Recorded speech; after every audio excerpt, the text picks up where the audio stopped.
53.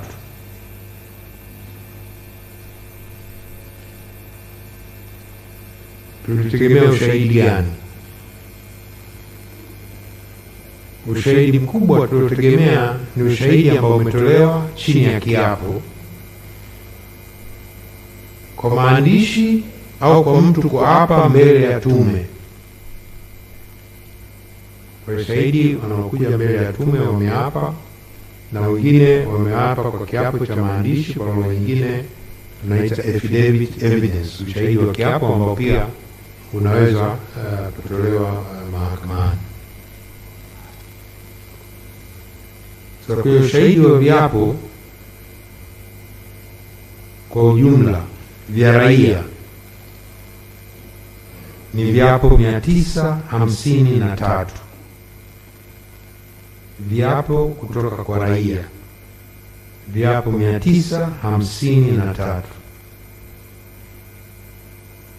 Viapo kutoka polisi ni 26.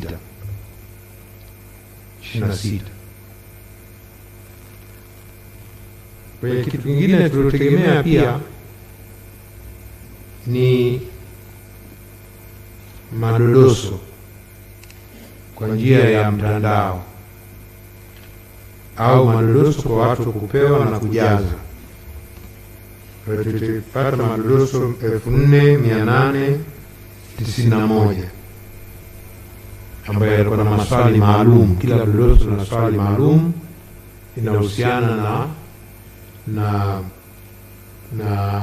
hadithi za rejea ambazo tulizopewa. Lakini pia tumetegemea sana mikutano ya hadhara na mikutano na makundi maalum.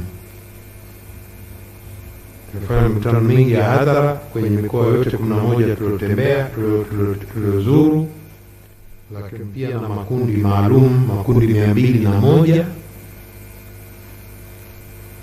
iliyohudhuriwa na watu 3565. Kwa hiyo hatukutegemea ushahidi mkubwa kutoka kwa polisi, pamoja na kwamba polisi na kilichotokea ni swala la uvunjifu wa amani, na sheria ya polisi na wasaidizi sura 300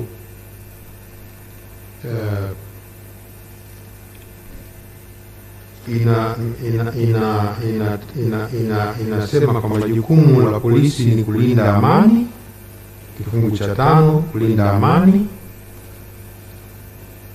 kulinda mali za watu na kulinda uvunjifu wa amani, law and order.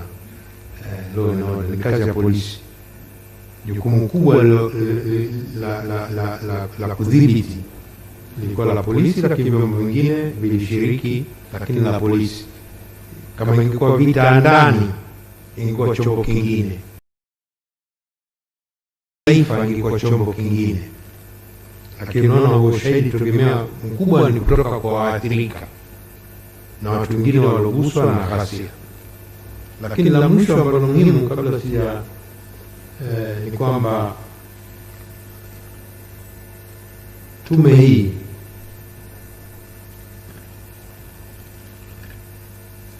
imekutana ana kwa ana na watu 6505. Tumekutana ana kwa ana na watu 6205. Sasa nyinyi siku hizi mnatumia simu ya viganja, iulize, je, tume gani kwa siku 153 imekutana ana kwa ana na watu 6205? Iulize, itakujibu. Hakuna duniani. Sisi kwa siku 153 kwa siku tumesikiliza mashahidi na kuhojiana na watu 40 kwa siku. kwa siku moja.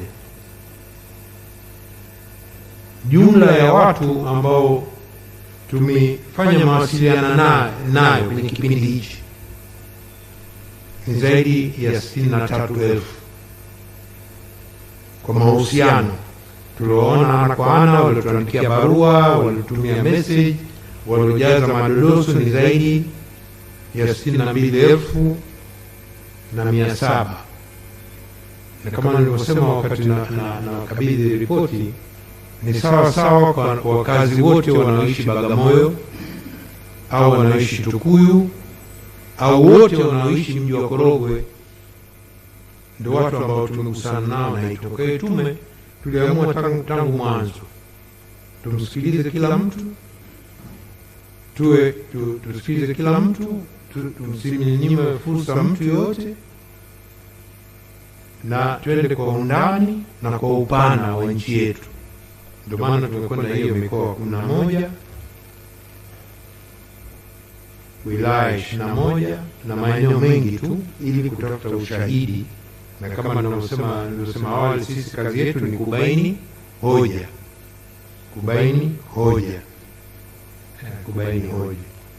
Kwa hiyo nimesema hii utangulizi, lakini nimruhusu nimwalike Profesa Juma ambaye kama mnafahamu alikuwa mjumbe wa tume ile ya Jaji Kipenga iliyosikiliza tuhuma za mauaji ambazo zinahusu wale wachimba madini hapa Dar es Salaam, na alikuwa mjumbe, na kwa bahati nzuri mjumbe wa tume hii aelezee kidogo kuhusu hizi tume za uchunguzi yetu ikoje, tume za kimataifa zinakuaje, kwa sababu bado tunaelewa kuna wengine wangependa tume za kimataifa, lakini hii yetu ikoje na hizo za kimataifa zikoje, zina sura gani? Karibu. Nashukuru sana mwenyekiti.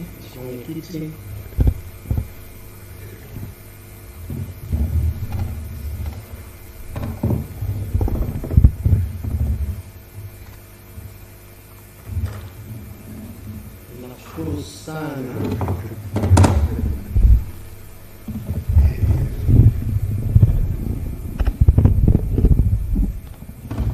Nashukuru sana.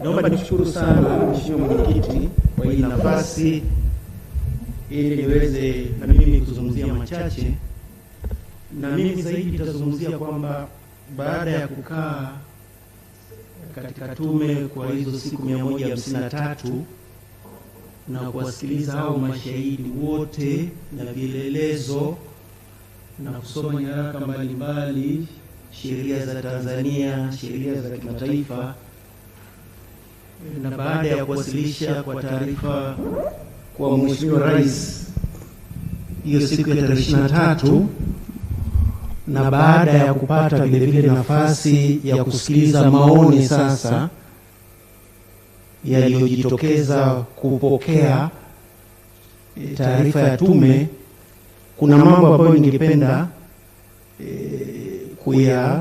kuyagusia kwa sababu sisi tume baada ya kukaa kwa huo muda na kusikiliza ushahidi huo wote, maoni yetu yatakuwa tofauti kabisa na watu au vikundi ambavyo havijapata bahati ya kusikiliza wale mashahidi, kuwaona, kusoma zile nyaraka ana kwa ana.